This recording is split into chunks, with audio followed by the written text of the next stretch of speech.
Welcome to Classic Game Room for a not so classic game, but a great racing game on the PlayStation 4. This is Assetto Corsa. This is not just a game.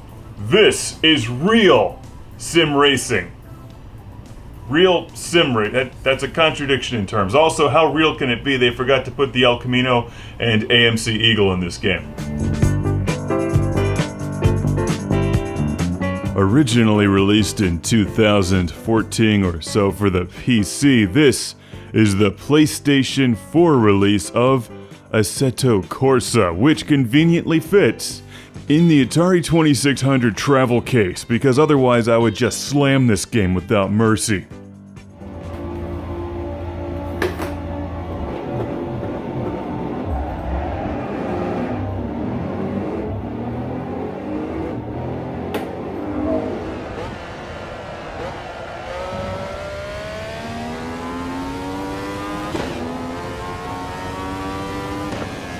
Instead, I'm going to shower it with lots of praise. Assetto Corsa is a really nice game and an excellent addition to the PlayStation 4 catalog.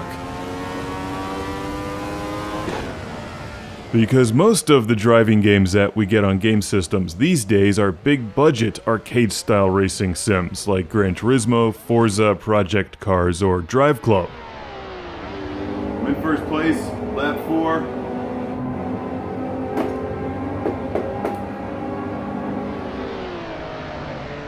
All games that I really like, but I also enjoy sim racers like Assetto Corsa, which puts more emphasis on realism than flashy cutscenes, leveling up, and extreme. That being said, if you're used to games like Drive Club, you'll definitely miss the menus because Assetto Corsa is a bit rough around the edges, particularly in the game interface.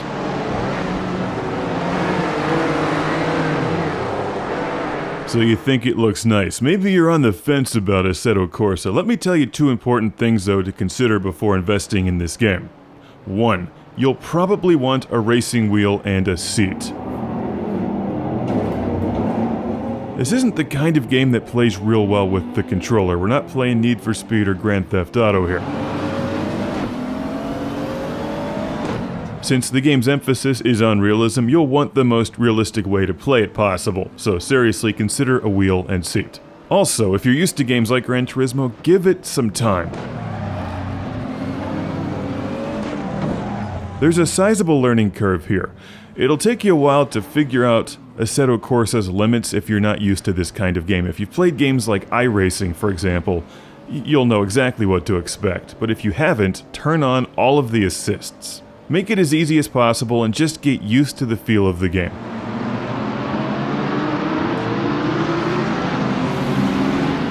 I've seen a lot of negative reviews about Assetto Corsa. I don't think any of them are justified.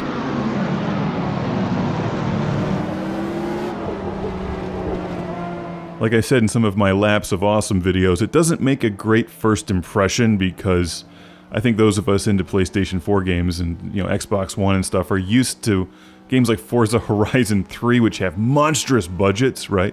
And they have teams of people working on the menus and the interface. This game clearly doesn't have that kind of a budget, but what budget they did have, they put into the racing. And that's where Assetto Corsa shines, the driving. If you're not really into the driving aspect of this, Assetto Corsa isn't for you.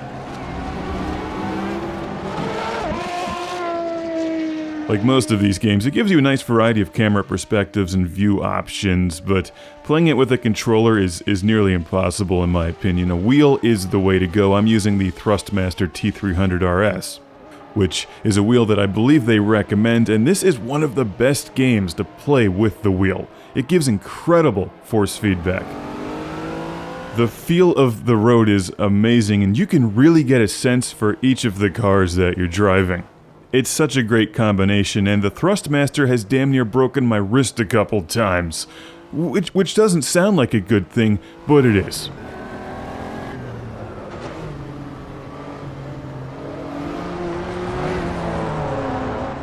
The game has a few other issues here and there. For some reason, the menu music only plays through one channel half the time. The replays are a bit buggy, And there's no Kenny Loggins on the soundtrack, which is always a disappointment. How can I drive through the zone of danger without Kenny Loggins in my Lamborghini?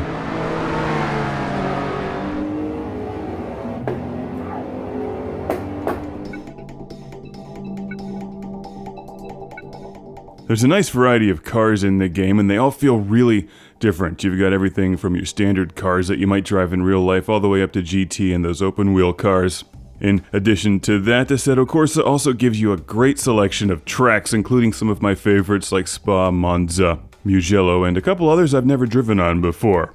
Unlike your big racers like Forza and Gran Turismo, you don't collect cars and earn experience points. Instead, you have all the cars in the game at once, except for the ones that you need to download as DLC. Even this game is plagued with DLC. There's a pseudo-career mode where you start off with smaller cars and basically just drive your way through the game, making your way to the bigger ones. You can also drive special events which challenge you on different tracks with different cars, and they're really good, and they're tough. Clearly, what Sex Panther needs is the tear and tilt action.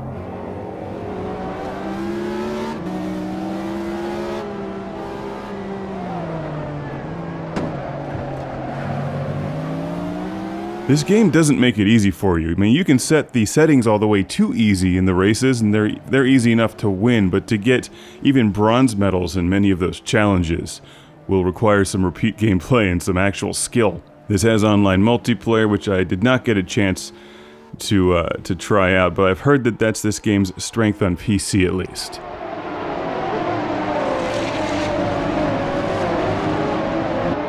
One of the things I enjoyed the most was just creating my own races, setting the difficulty and making it competitive and just driving and having fun.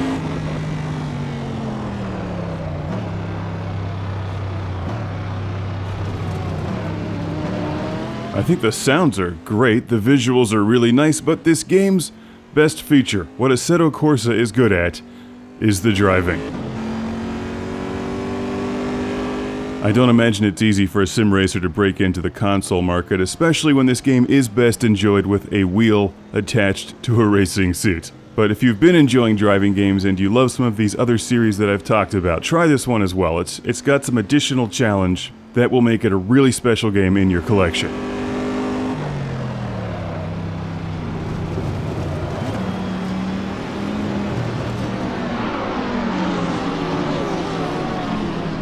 Assetto Corsa could benefit from an update to fix some of the really obvious issues. Like when you win a race, it doesn't do anything except immediately teleport you into the pits. You don't continue driving, nothing pops up on screen saying, "You win!"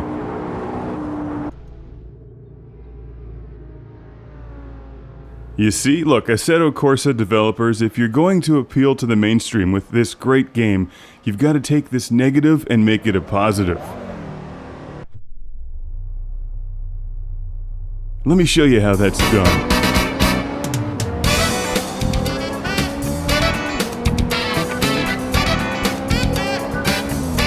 Whoa!